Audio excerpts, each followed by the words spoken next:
All right, so after playing with them, we have combined all of our photos into one single format. That format, if I go to image size, is still plenty big enough. It's at the original resolution of my exposures, but what I want it to be, I'm going to uncheck resample here so I don't actually change the pixels.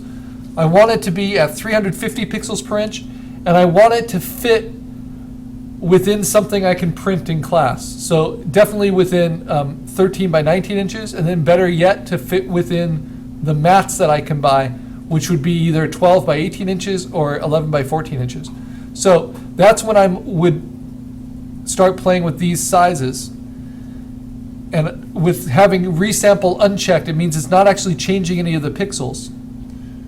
But I can see, okay, what is it like if I do it 12 by, to fit within a 12 by 18 mat? That's just about perfect. And it gives me a resolution that's not too crazy, but it's a little bit bigger than I need. So I'll go ahead and resample it down to 500. All right, so now this is the right size, the right format. As a TIFF, I could print this. This is ready to go. But you also always have the option, like we did with our Cubist projects, of once it's a TIFF like this, which is merged, I could run actions on it and see if there's anything I just really like. So I'll just quickly do that. And like the Cubist project, the only difference in running actions on this is because it's not a flattened layer. It's going to ask me with my particular actions, which can be downloaded from the class Dropbox. It's going to ask me for permission whenever it can't find a background layer. But you just hit return and it works fine. And I can see already that some of them are doing nice things for the storytelling component. And some of them are doing terrible things. So that's just the way it is. These actions are made to push the exposures in all different directions, because it's easier for you as the artist to recognize what's working once you have options.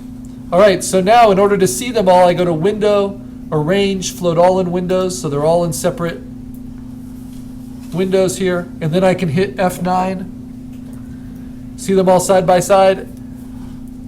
I see my original down here at the bottom, and this is actually what I like to see. I like that there's a lot of them that look more visually engaging than my original.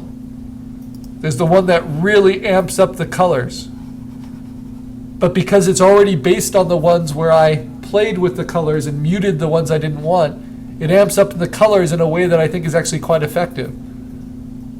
So I'm going to minimize that.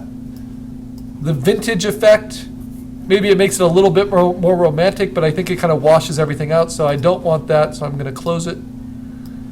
This is my project. I definitely want that open. This is kind of nice. It's like the choices I made, only more so, in getting rid of the yellow of the fluorescence. This is very crisp and serene, but it doesn't really play with the focus as much as the color ones, so not that one. Same with sepia, doesn't do anything too much. This one I like, but it's kind of too murky. Doesn't show off the depth. This one's far too yellow. I always like this max texture one, because even though I shot things in sharp focus, this will use that high pass filter to make it even just a little bit crisper. So I often use that one, so I'll minimize that. The heightened drama, nah, it doesn't do so much. Cool beans. It's interesting with a colored background, but the reason we don't do that is because it's a nightmare to print. Flat colors on photo printers do not print well. They look distracting. So what I'm looking at is the images themselves, not the color around them. That's way off, and though I could work with it. Now this one looks very comic book. but I think it might get in the way of the focus a little bit, but I like it. So I'm gonna save it. Don't like this one so much. Don't like this one at all. And this one's just boring. That's for very subtle color adjustments. All right, so now, how many do I have here? I have 4 that I like. So I open them all up, I hit F9 again, I see if any of them are repetitive. And I think these 2, I don't think this one's just kind of a weaker version of this one, so I don't think I need this one. All right, now if I hit F9, I know I want this one to be last. So now it's about merging them and putting them on top of my original. So let's start with this one. What I have to do, just like I've always done before and what I did with the Cubist project, is first I have to flatten it, because otherwise I'm just, excuse me, bringing over adjustment layers. So I go to Layer, Flatten Image.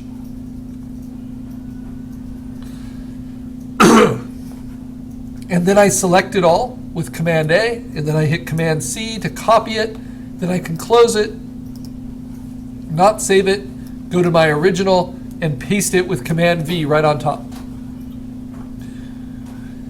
Now, the problem is I don't want to print black. I don't want to print this background dark color. So I have to get rid of it, just like I had to with my Cubist exposures. So the way I do that is I turn that layer off, I select my layer underneath, I use the magic wand to select all the empty space. Photoshop's very accurate when you're selecting empty space. Then I turn the layer above it on and select it, and that selection moves with me, and then I just hit delete. And a step I like to do, kind of an added extra step, is I like to fill the background with white, a new blank background layer with white, so I can really see how this looks on the white page that it will print on. And then I can use opacity, that's without any of that action. And now this is with all of it, and I want somewhere in between. So maybe about there. That looks kind of nice. Okay, next I'm going to do the same with this. First I flatten it.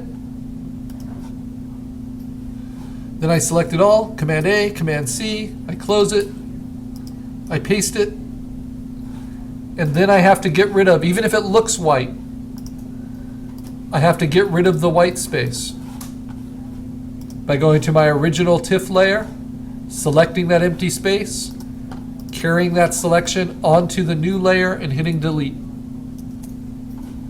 Now I can turn on my white again so I can really balance the colors and play with opacity. So that's with nothing, that's with everything. How much do I want? Maybe about that much. And then my last one, the max texture. It doesn't change the color or the contrast much, it just sharpens some of the in focus edges. So it's already flattened, so I just select it all, copy it, paste it on, close it, don't save. And then just like the others, I have to select the empty space from my original layer, carry it to the new layer, and then delete. Then I'll turn on the white behind everything just to measure it up. And now, what do I want from that max texture layer? Usually I don't want it for the color. You know, I want it for some of these sharp edges. So I can try different things. I can try using pin light.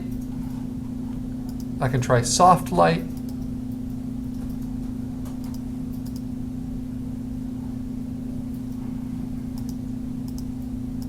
And I can see what that does. In this case, I might try just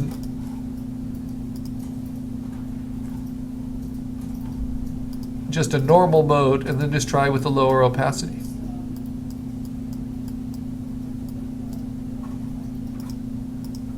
Because it brings some of those middle values back in that I have lost with the other processing.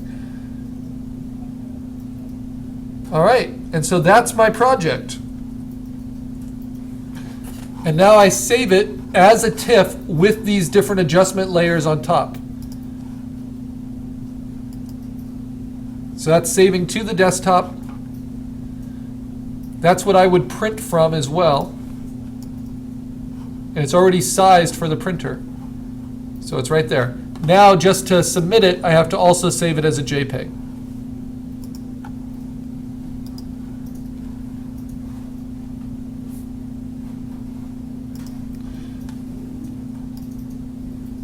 And just to save space in PhotoBucket, you want it to be not more than 5 megabytes. So I'm going to take my quality down, just like we did for our Cubase projects, until it's fewer than 5 megabytes, or right at 5 megabytes.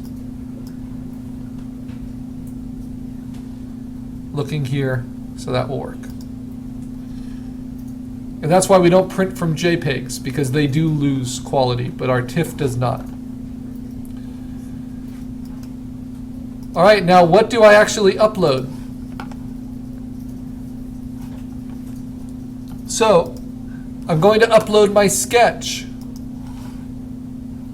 So let me get that. I'm going to upload my raw exposures, the ones that I'm actually using.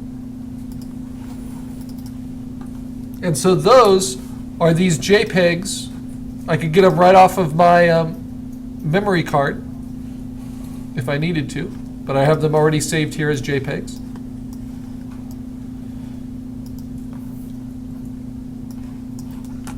And my final combined and processed picture.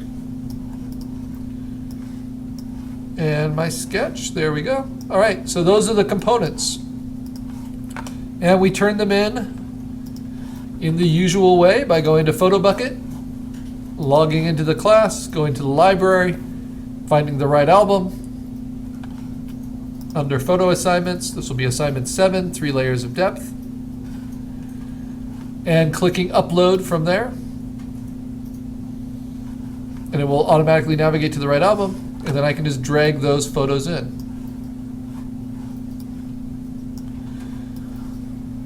Now there's quite a few here because you're uploading your different raw exposures as individual shots. And those of you who want to do your final exposure as a series instead of one combined format, you can do that. You just have to title them correctly. Again, you just use your first name and numbers to indicate the order. So here's my first. Oh, that was weird. That got ahead of me. So there's Carl 1. This would be Carl 2. If you don't name them when you upload them, you can always name them later. This one would be Carl 4. It's my third exposure. This one's Carl 3. It's my second exposure. And this one is Carl 5. It's my final project. And the reason we name them that way is so that when everyone is uploading their projects, we just order them by their title, and they'll automatically go into the right order. So that's what it should look like. All right.